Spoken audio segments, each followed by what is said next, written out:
3 go. Dilip Gulati, studio DG9। Sir, आज हमारे साथ बॉलीवुड के मशहूर एक्टर, कमाल के एक्टर कमाल साहब हमारे साथ हैं। कमाल मलिक साहब। कमाल साहब, कुछ कहिए। हेलो दोस्तों, मैं हूँ फिल्म एंड टीवी एक्टर कमाल मलिक, एज यू नो मी। मैं हूँ इस वक्त अपने बॉस, अपने ब्रदर दिलीप गुलाटी जी के साथ इनके स्टूडियो में DG9 में। अब बड़ा अच्छा लग रहा है दिलीप जी के पास आकर। सर, हमें बहुत खुशी की बात है सर कि कमाल साहब, मेरे फॉलोअर्स के लिए आप यहाँ पे आपने वक्त निकाला और आप आए, तो मैं बहुत शुक्रगुजार हूँ आपका। Hi sir. सर, मैं आपसे ये पूछना चाहूँगा कि फिल्म इंडस्ट्री में आने की आपको ये सोच और ये फिल्म लाइन का कीड़ा आपको कब और कहाँ काटा? बहुत बढ़िया सवाल है, बहुत बढ़िया सवाल है। दिलीप जी, मैं वैसे तो मैं दिल्ली थिएटर से हूँ। मैं दिल्ली में थोड़ा बहुत थिएटर करता था। मैं जब दिल्ली में था तो ज़्यादा नहीं, लेकिन शीला भाटिया हमारी गुरु थी दिल्ली आर्ट थिएटर में, जो राजबब्बर और नसीरुद्दीन शाह की भी गुरु काफी थी। पॉपुलर है। हाँ, तो शीला भाटिया जी थी, तो उनके पास मैं गया तो असल में मैं गाता था। अच्छा। तो मुझे क्लासिकल का थोड़ा सा शौक था। तो वहाँ उनके जो प्ले होते थे ना, वो ओपेरा टाइप के होते थे, गा के परफॉर्म करने वाले। जी जी जी। तो उन्होंने, हमारे दोस्त थे, वो हमारी गली में रहते थे, वो तो तबला बजाते थे। अच्छा जी। तो कहने लगे, यार तुम बहुत अच्छा गाते हो कमाल, मैं तुमको मिलवाता हूँ शीला जी से। तो मैंने कहा ठीक है। तो एक दिन वो ले गए हमें तो शीला जी के पास। वो कहने लगी, शीला जी बहुत अच्छा गाता है ये। तो कहने लगी, गाता तो है लेकिन एक्टिंग भी आती है नहीं। तो मैंने कहा नहीं, एक्टिंग तो अभी तक नहीं सीखी मैंने। तो कहने लगी, नहीं आप अच्छा गा के बताइए। तो उन दिनों वो गजल में गुलाम अली की बड़ी सुनता था, ये दिल ये पागल दिल मेरा क्यों बुझ गया आवारगी। तो ये मैंने उनको सुना, इनको बहुत पसंद आई और उन्होंने उसी वक्त मुझे दिलीप जी अपने ग्रुप में रख लिया। तो उनके जितने भी प्ले होते थे उनमें हम गा के परफॉर्म करते थे। बिल्कुल, और बिना माइक के, ताकि पीछे वाले तक को सुनाई देना चाहिए। बिल्कुल बिल्कुल। तो ये करते रहे। फिर उसके बाद उन्हीं दिनों हमें एक सीरियल मिल गया, शाहरुख खान का फौजी। तो कर्नल कपूर से मुलाकात हो गई, तो उन्होंने एक रोल दे दिया हमें। तो कहाँ, दिल्ली में मुलाकात हुई? दिल्ली में। तो हमारे असल में मैं एक प्ले कर रहा था, शायद आपको याद हो, फौजी सीरियल में शाहरुख खान का एक बड़ा भाई बना था, राकेश शर्मा। बिल्कुल। तो वो डायरेक्टर था NSD का, वो मतलब NSD का पास आउट था, एक्टर था।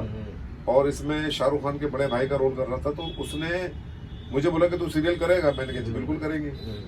तो वो मुझे ले गया कर्नल साहब के पास। कर्नल कपूर ने मुझे वो रोल दे दिया।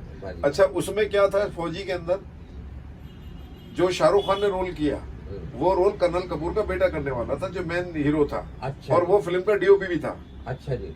मिलिंद, और बाहर से हॉलीवुड से DOP का मतलब फोटोग्राफी का कोर्स करके आया था। तो उसने बोला, एंड टाइम पे उसने अपने पापा को बोल दिया कि मैं रोल नहीं करूंगा, मैं आई हैंडल ओनली कैमरा।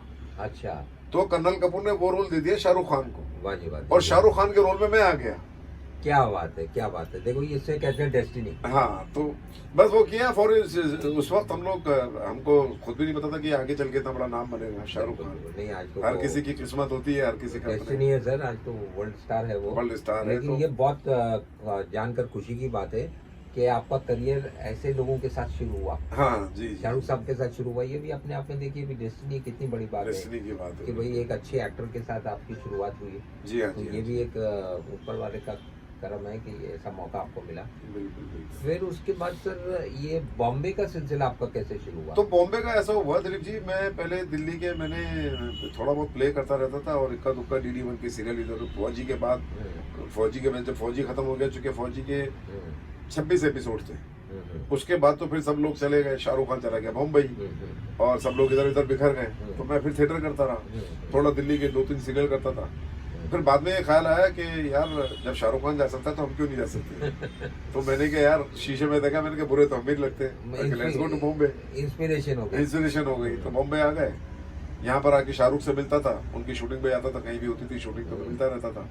2-3 लोगों के साथ, महेश भट्ट, शाहरुख खान, बस इन्हीं लोगों के साथ मेरा मतलब, मैं ज्यादा टाइम उधर ही गुजरता था। तो जब गया तो मुझे लगा कि ये अपनी जंग है, अपना आप लड़नी पड़ेगी। बिल्कुल बिल्कुल। यहाँ कोई किसी के लिए कुछ करता नहीं है। नहीं करना, ये बात नहीं है कि करता नहीं है, वो थोड़ा सा मैं ये कहूँगा कि लेकिन क्या होता है ना कि सर ये काम ही ऐसा है हाँ कि अपनी जंग खुद लड़नी लड़नी पड़ती है। और यहाँ टीके हर कितना भी बड़ा एक्टर हो कि उसे रोज वो जंग लड़ रहा है, वो रोज जंग लड़ रहा है, जितना बड़ा है उतनी बड़ी उसकी जंग है कि उसको टिके रहने के लिए। जी जी बिल्कुल। अब टिके रहने के लिए इतनी जंग वो बड़ा ही लड़ रहा होता है कि फिर आपकी जंग में कैसे शामिल हो। और दूसरी बात ये दिलीप जी के जब आप एक जंग लड़ने के बाद जब आपको एक मुकाम मिलता है, एक सक्सेस मिलती है, तो उसका मजा अलग होता है। बिल्कुल बिल्कुल, बिल्कुल। आप किसी के रिकमेंडेशन से आप एक बार काम कर लेंगे, 2 बार कर लेंगे, लेकिन बाद में तो आपका अपना खुद का टैलेंट होना चाहिए। एक ही बार सर, एक ही बार, बिल्कुल बिल्कुल, दूसरी बार नहीं होता। तो जब आया यहाँ पर बम्बई, तो मैं इन्हीं के पीछे लगा रहता था। उसके बाद फिर महेश भट्ट की मुझे एक फिल्म मिल गई उन दिनों, सर, जिसमें पूजा भट्ट के मंगेतर का रोल था। छोटा सा रोल था, क्योंकि स्टार्टिंग थी मेरी। महेश जी बहुत बड़ा नाम था ना, महेश भट्ट बहुत बड़ा नाम था। फिर मुझे राजकुमार संतोषी की दामिनी मिल गई, तो उसमें 4 लड़के जो होते रेप करते, उनमें से एक मैं भी था। दामिनी की, राजकुमार संतोषी की, उसका मैं आपको बड़ा अच्छा किस्सा सुनाता हूँ। दामिनी का ये बहुत जरूरी है मेंशन करना। मैं जब दामिनी के लिए गया तो इनका अंदलीप मजरू सुल्तानपुरी थे ना, राइटर, उनका लड़का था अंदलीप सुल्तानपुरी, जानता हूँ। तो वो राजकुमार संतोषी का असिस्टेंट बिल्कुल। तो उसने मुझे, अंदलीप ने मुझे बोला कि तू एक बार आ जा, हमारी एक फिल्म शुरू हो रही है, तो मैं तुझे रांची से मिलवा दूंगा। अच्छा, उन दिनों मैं मुंबई में आके मैं मॉडलिंग करने लगा था, थोड़ी प्रिंट शूट वगैरह। तो मेरी एक मैगजीन मेरी रिलीज हुई थी, तो उसमें मैंने सफारी सूट पहने थे, मतलब पूरी कैटलॉग मेरी थी, वो सफारी का कैटलॉग था। तो मैंने वो, मेरे पास फोटोग्राफ तो थे नहीं, मेरे पास से वो कैटलॉग थी और वही मैं दिखा देता था। तो मुझे बोला चलो राजकुमार संतोषी से मिलाता हूँ। तो मैं गया वहाँ, अपना सनी सुपर साउंड और राजी का अपना केबिन था, तो उसे मिलाया मुझे। तो राजी ने मेरी कैटलॉग देखी, कैटलॉग देख के बोलते हैं ये मैं रख लूँ अपने पास। मैंने कहा इन्हें बड़ी पसंद आई, तो मैं अंदलीप को बोला, मैंने क्या रख लो भाई। तो दूसरे दिन मैंने अंदलीप को फोन करके पूछा, मैंने कहा यार उनको फोटोग्राफ बड़े अच्छे लगे यार मेरे यार। तो कहने लगे ज्यादा खुश होने की जरूरत नहीं है, उन्होंने उनमें से कुछ सूट सिलवाने थे।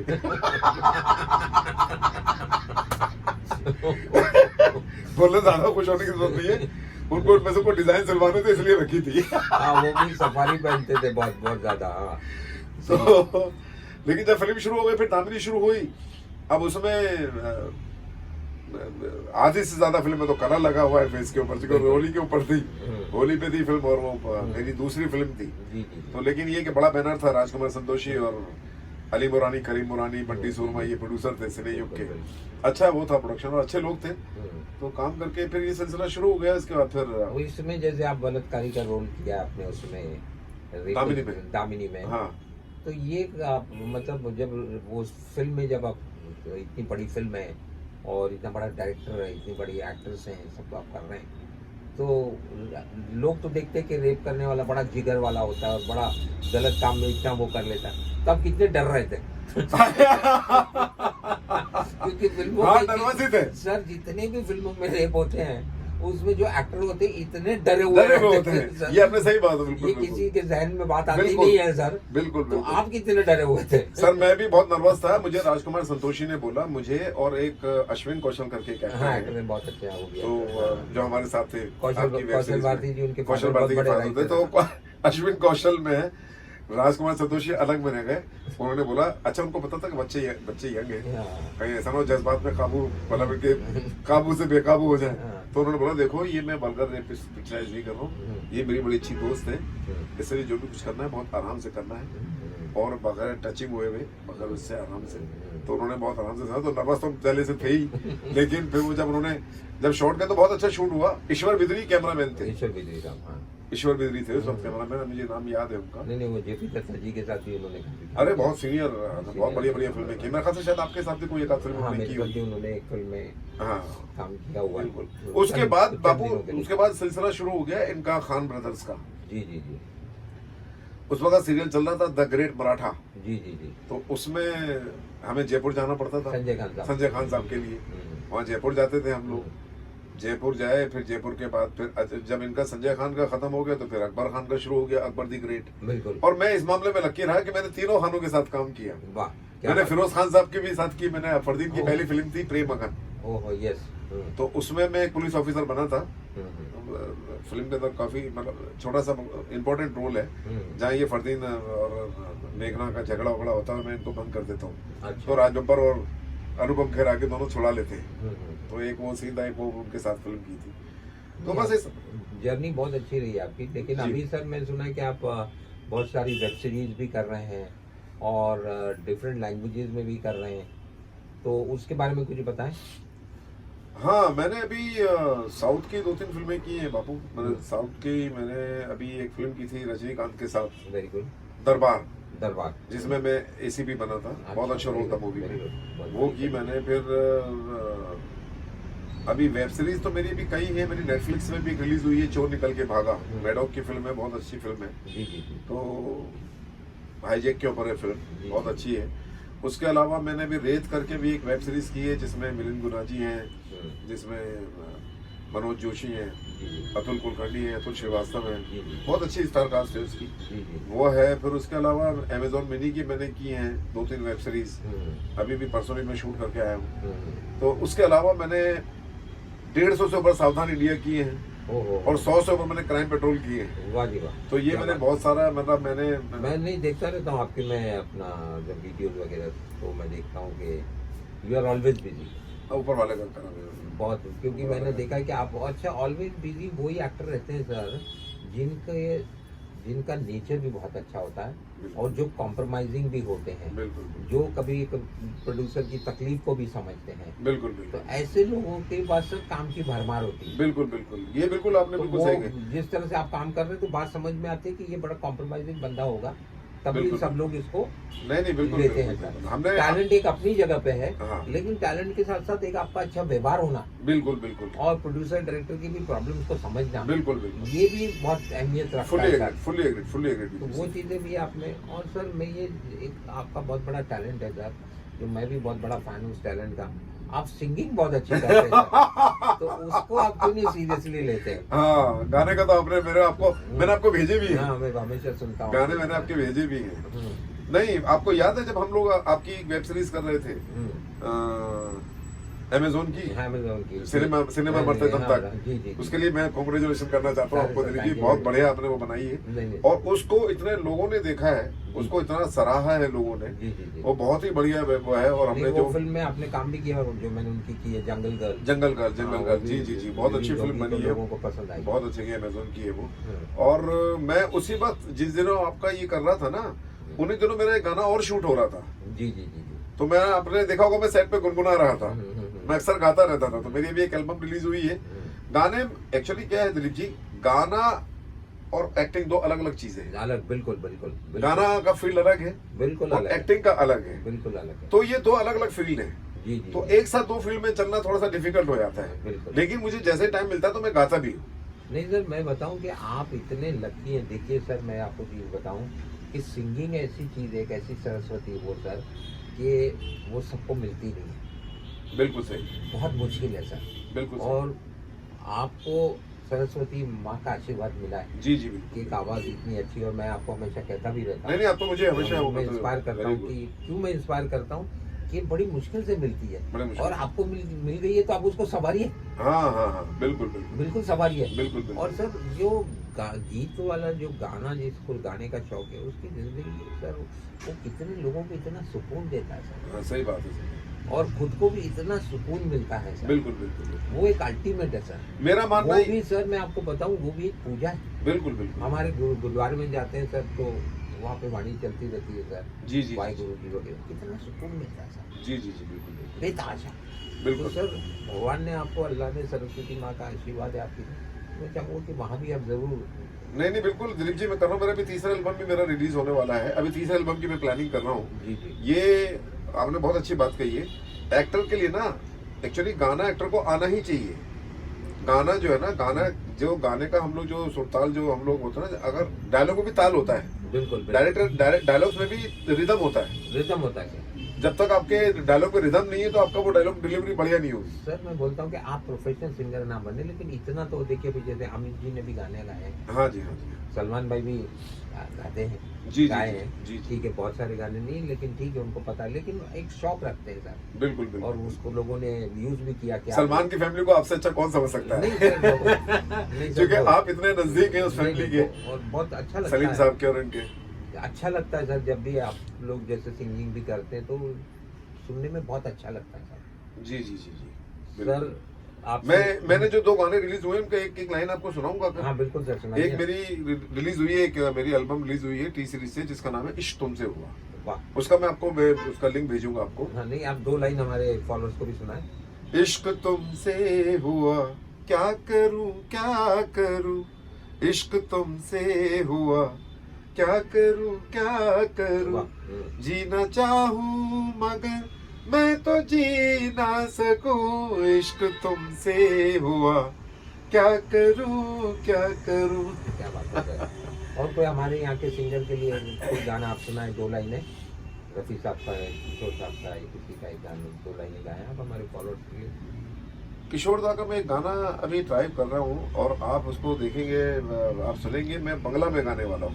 अच्छा। हालांकि मैं बंगाली नहीं हूँ, लेकिन वो गाना मैं बंगला में गाऊंगा।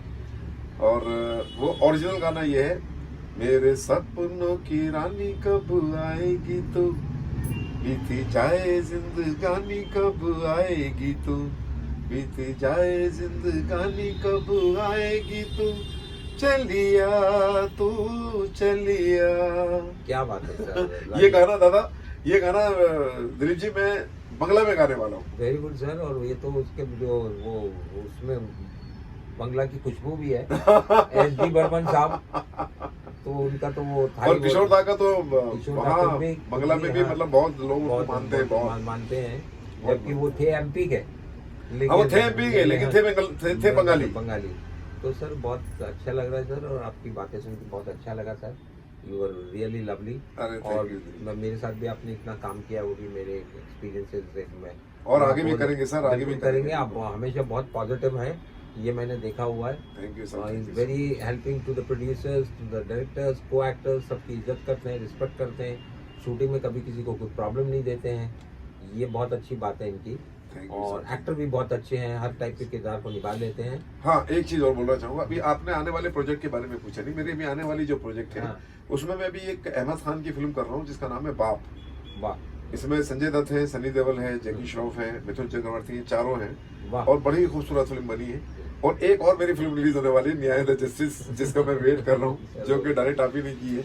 बहुत ही खूबसूरत फिल्म है। एक और मेरी फिल्म है फिंगर क्रॉस्ड, जो इरफान को लेके मदारी एक बनाई थी ना फिल्म, जिन्होंने मदारी के प्रोड्यूसर हैं, तो उनकी एक फिल्म है फिंगर क्रॉस्ड, वो भी अभी रिलीज की तैयारियों पर है। तो ये 3-4 फिल्में, 3-4 वेब सीरीज हैं, और ऊपर वाला चाहेगा तो डेफिनेटली और अच्छा करेंगे। न्याय का भी, मैं न्याय द जस्टिस का भी लिंक भेजूंगा मैं आपको। मुझे भेजिए सर, बिल्कुल पक्का मैं भेजूंगा। और सर मैं चाहूँगा कि ये हम समाप्त करें उससे पहले मेरे फॉलोअर्स को कुछ आप 2 लाइनें कहेंगे तो उनको अच्छा। दोस्तों, मेरे बड़े भाई हैं, मेरे बॉस हैं, मेरे दोस्त हैं, दिलीप गुलाटी जी, इनके चैनल को आप सब्सक्राइब कीजिए, लाइक कीजिए, फॉलो कीजिए और कमेंट्स कीजिए। DG स्टूडियो 9 के नाम से है, दिलीप गुलाटी स्टूडियो 9 के नाम से आपका जो है चैनल, आप उसको सब्सक्राइब कीजिए, लाइक कीजिए और ज़्यादा से ज़्यादा लोगों तक पहुंचाइए। God bless you all. Thank you very much all my listeners, it was lovely spending time with you. See you again very soon with somebody else. We thank Kamal Saab, who is really Kamal. Thank you, sir.